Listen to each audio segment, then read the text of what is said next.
பெயரின் அர்த்தம் என்ன? ஈசாக்கு. ஈசாக்கு என்ற பெயரின் அர்த்தம் அவன் சிரிக்கிறான் அல்லது சிரித்தல்.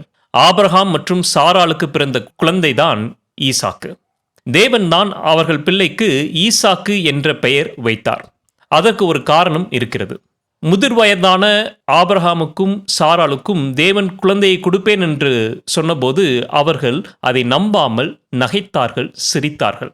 வயது சென்ற எங்களுக்கு எப்படி குழந்தை பிறக்கும் என்று நகைத்தார்கள். அதனால்தான் தேவன் இந்த பிள்ளைக்கு ஈசாக்கு என்று பெயர் வைத்தார். ஈசாக்கு என்றால் சிரித்தல் அல்லது அவன் சிரிக்கிறான் என்று அர்த்தம்.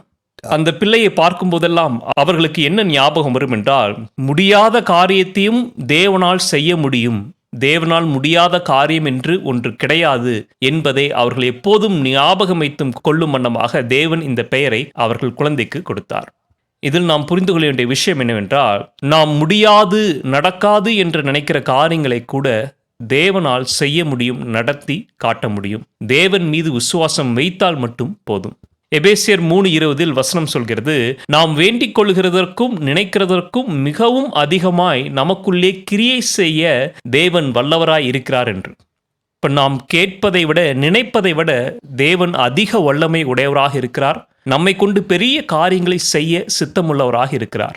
நாம் அவரை விசுவாசித்தால் மட்டும் போதும்.